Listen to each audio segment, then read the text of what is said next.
Adventure takes you places, some places that you might not think you would ever go. It all seems very heroic and flashy from a distance, but the truth is, the average Indian rider would spend about 80% of his odometer on the tarmac, because in India, even being on road is technically semi-off-road. I present to you Suzuki's answer to the Triumph Tiger, Kawasaki Versys, or even the new BMW. This is the Suzuki VStrom 650 and it's some machine.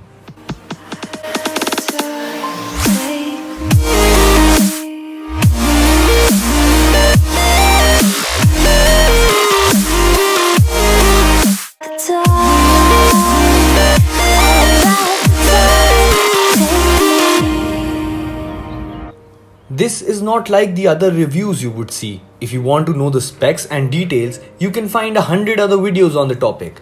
This is a group review. RPM India, with the help of Dream Suzuki in Patel Nagar, New Delhi, got our hands on the new machine.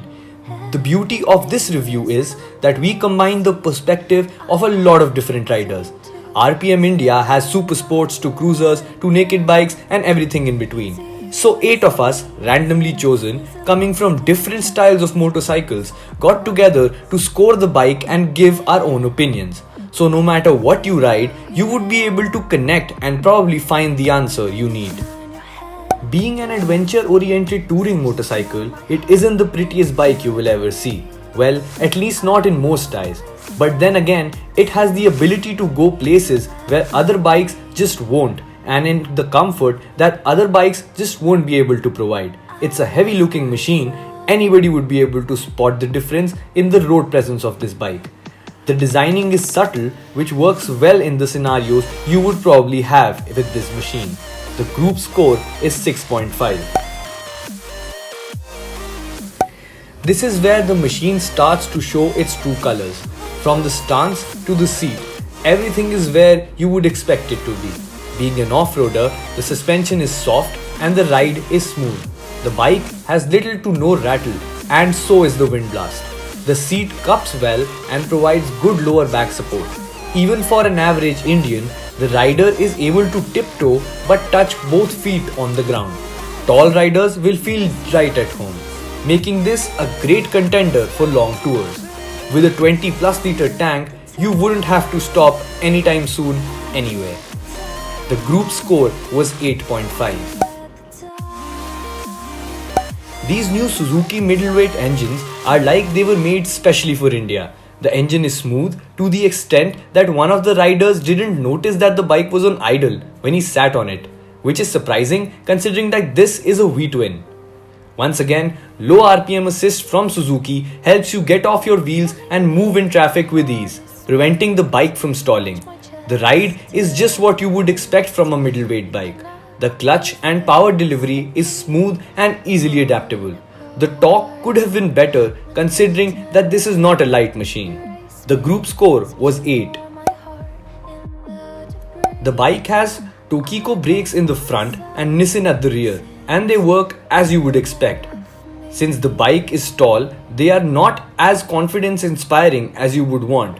Then again, we are coming from different types of bikes altogether, like most of you would be.